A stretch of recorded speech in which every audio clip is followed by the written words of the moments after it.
Monsieur le Président, Madame, Monsieur de la Cour, Mesdames, Messieurs les jurés. Parfois, c'est avec des mots que nous fermons les yeux. Les mots, ce sont ceux des petites annonces, des annonces aux termes suggestifs, qui laissent souvent peu de doute sur la nature des actes, mais qui s'imposent par leur nombre, au gré des pages Internet, et ne permettent pas toujours de détecter l'existence d'un réseau de prostitution derrière la toile. Des annonces en nombre, qui sont massivement consultées. Les mots, ce sont aussi ceux des accusés, qui désignent des filles qui travaillent, bossent, font des clients, et qui mettent entre guillemets les crimes, les délits, les femmes qu'ils exploitent, qu'ils séquestrent et qu'ils déshumanisent. Les mots, ce sont enfin ceux des victimes qui ont pensé, par désespoir, pensé tout au départ que l'escorting permettrait d'améliorer l'ordinaire, qu'elles décideraient de tout, avant de se retrouver piégées par leurs exploiteurs, avant que deux macros prennent en otage leur désespoir, leur corps et leur existence. Tout ce discours édulcore les actes. Tout cela nous empêche de voir, nous empêche de dire, masque des cris. Tout fait écran, tout est diversion. Sur les écrans des téléphones, des ordinateurs, le proxénétisme et la traite des êtres humains, je le dis aujourd'hui, n'existent pas. Ou peu. Seules des activités commerciales ressortent des annonces en couleur. Alors que justement, la prostitution en ligne représente 2/3 de la prostitution en France. Et c'est la raison pour laquelle nous avons pendant 3 jours été occupés à faire le noir et le blanc, à marquer la frontière entre le légal et l'illégal, à savoir ce que nous ne devons jamais tolérer, jamais minimiser. 3 jours, c'était pour nous le temps d'une affaire. 3 jours, cela représentait pour les victimes 35 à 40 passes forcées chacune, la peur au ventre, les bleus sur leur corps, et des coups supplémentaires si elles se plaignaient ou tentaient de s'enfuir. Les passes. Il faudra dire aussi le dégoût de ce mot qui fait mentir la vie, qui donne l'illusion que ces sévices sexuels passent, et vite. 3 jours, c'était pour ces jeunes femmes, dont 3 mineurs, l'obligation de se prostituer sous la menace, sous la contrainte, sous les coups, sur tout le territoire français. À 14 ans, Fatoumata était attendue à la sortie du collège pour être conduite par ceux qui se faisaient appeler Denzel et Rico dans une chambre louée sur Airbnb et pendant 4 heures, être forcée à des rapports sexuels nombreux, non souhaités, non protégés, mais toujours rémunérés.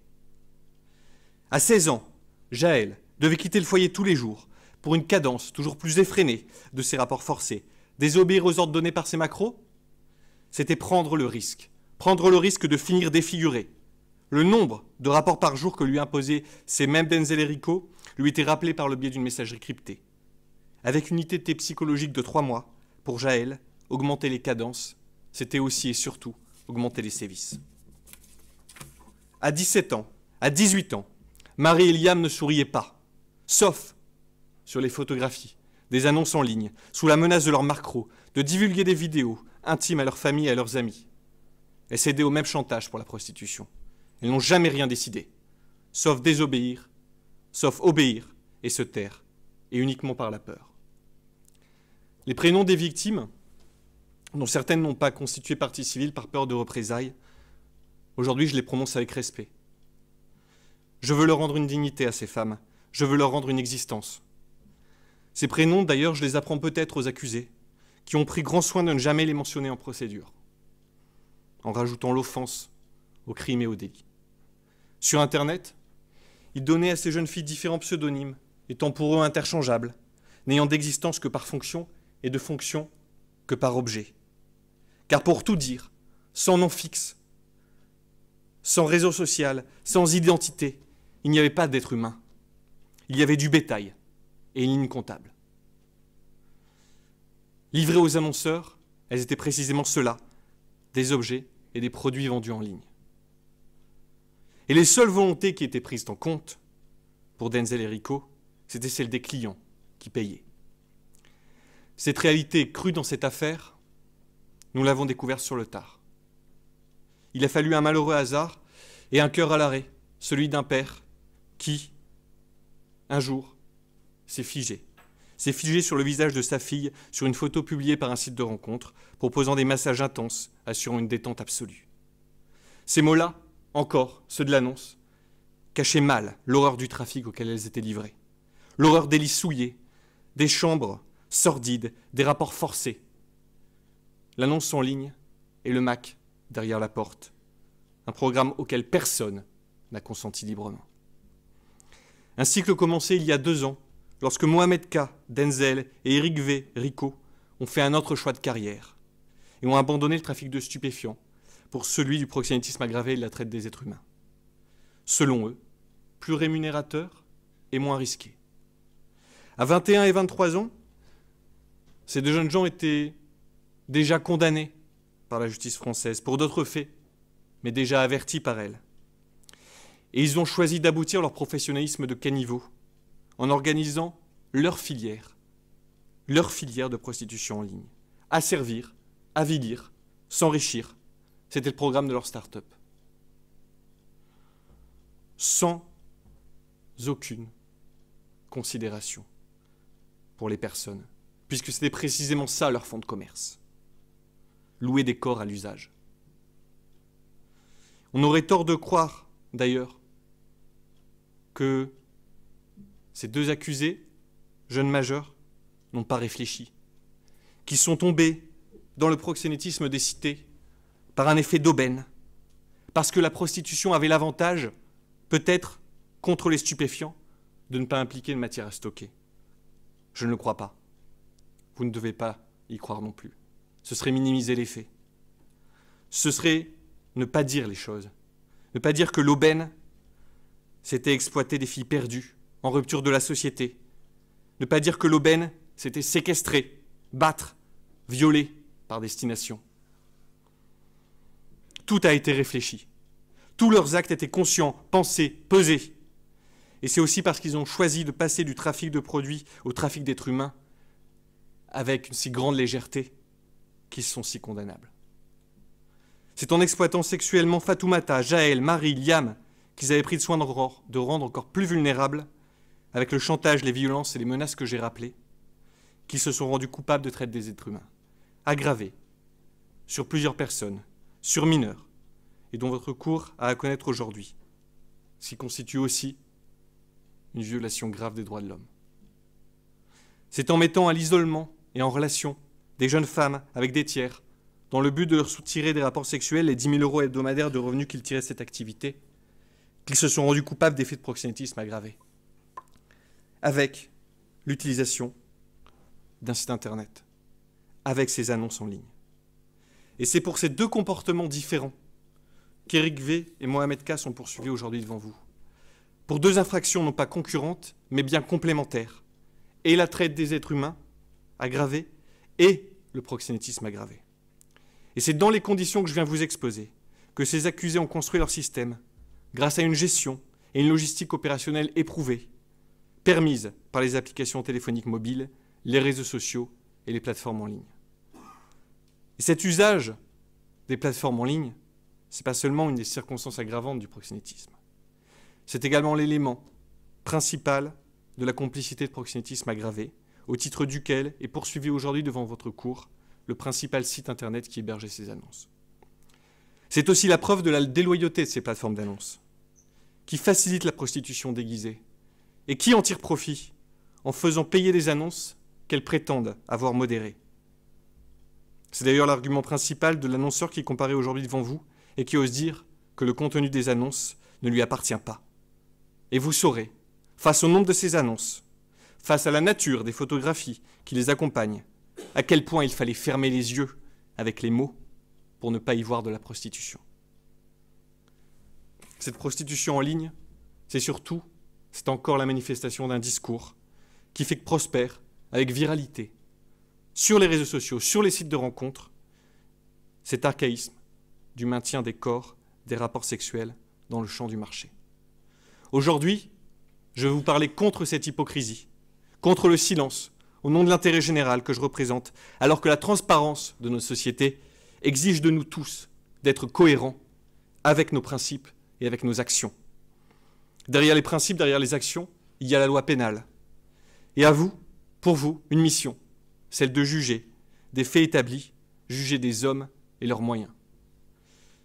Juger les hommes, ce sera d'abord amener Éric et Mohamed face à leur responsabilité pénale de bourreaux, face à leur agissement froid, calculé, face à leur mépris de la dignité humaine, leur volonté et leurs appétits financiers, uniquement, qu'ils ont amené en conscience, j'insiste, et pendant 2 ans, à forcer des jeunes femmes, dont plusieurs mineurs, à avoir des relations non consenties pour leur seul enrichissement personnel et par l'intermédiaire de ces plateformes. Face à ce qui est, et vous devez en avoir conscience, une forme de viol, et aussi le sacrifice de toute forme d'humanité sur l'autel du profit. Vous devez prononcer une peine cohérente, et j'insiste, significative. C'est pour toutes ces raisons que je requiers aujourd'hui la peine de 13 ans de réclusion criminelle à l'encontre d'Éric V et Mohamed K, pour les exclure du monde qu'ils ont perverti, pour les éloigner des femmes, d'autres femmes, vos filles, vos sœurs, vos voisines.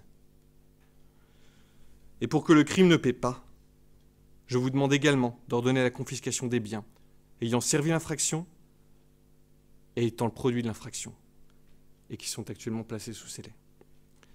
Juger les moyens, ce sera ensuite déclarer le site complice de l'infraction de proxénétisme aggravé. Avec ce jugement de complicité, vous ferez jurisprudence, peut-être. Vous rendrez la justice. Et vous empêcherez l'audimat des trafiquants et des proxénètes. Vous couperez une partie des moyens de ceux qui, comme Denzel et Rico, utilisent les hébergeurs d'annonces comme support logistique principal de leurs infractions. Et alors que ces hébergeurs, justement, ont la possibilité de réguler ces annonces, qui sont toujours signalées. Vous ne vous laisserez pas duper par l'argumentation de l'hébergeur. Face au nombre des petites annonces mises en ligne sur la période des faits, toutes rattachées aux victimes dans cette affaire, comme à leur exploiteur, tandis que la nature des photographies, je l'ai dit, qui les accompagnent, et la localisation des annonces sur des sections pour public averti, achève de constituer son caractère illicite. Au contraire, vous apprécierez l'argumentation de façade du troisième accusé, qui refuse d'admettre d'avoir été la vitrine de l'horreur. Alors que depuis la loi du 13 avril 2016, les fournisseurs d'accès à Internet ont l'obligation, précisément, d'empêcher l'accès aux sites hébergés à l'étranger qui contreviennent à la loi française sur le proxénétisme et sur la traite des êtres humains. Alors que le recours à la prostitution d'autrui par Internet est lui-même puni de 5 ans d'emprisonnement. Alors qu'en dépit de tous ces éléments, cet hébergeur, précisément, a décidé de fermer les yeux et de se payer de mots, ceux des petites annonces publiées par Denzel et Rico. En cela, il s'est rendu complice de proxénétisme aggravé. En cela, vous le déclarerez coupable. Et aussi pour éviter que nos lois soient de simples déclarations d'intention. Et c'est en juste répression de ce cynisme marchand, de cette complicité, que vous prononcerez à l'encontre de cette personne morale de peine à part entière. En premier lieu, et à titre principal, une peine d'amende de 300 000 € pour que l'argent gagné sur ces filles, sur les publicités de ces sévices, de ces viols, soit rendu à la société. En second lieu, une peine complémentaire de publication de la décision à intervenir par tout moyen, puisque nous aussi, nous avons nos annonces. Et pour rendre visibles ces agissements répréhensibles, parce que la honte doit changer de camp. Monsieur le Président, Madame, Messieurs de la Cour, Mesdames, Messieurs les jurés, pendant 3 jours, vous avez été spectateurs. Vous avez ressenti le malaise du récit, le dégoût d'un système qui n'a que trop duré. Aujourd'hui, vous avez la possibilité d'y mettre fin. Vous saurez agir. Je crois que vous le devez.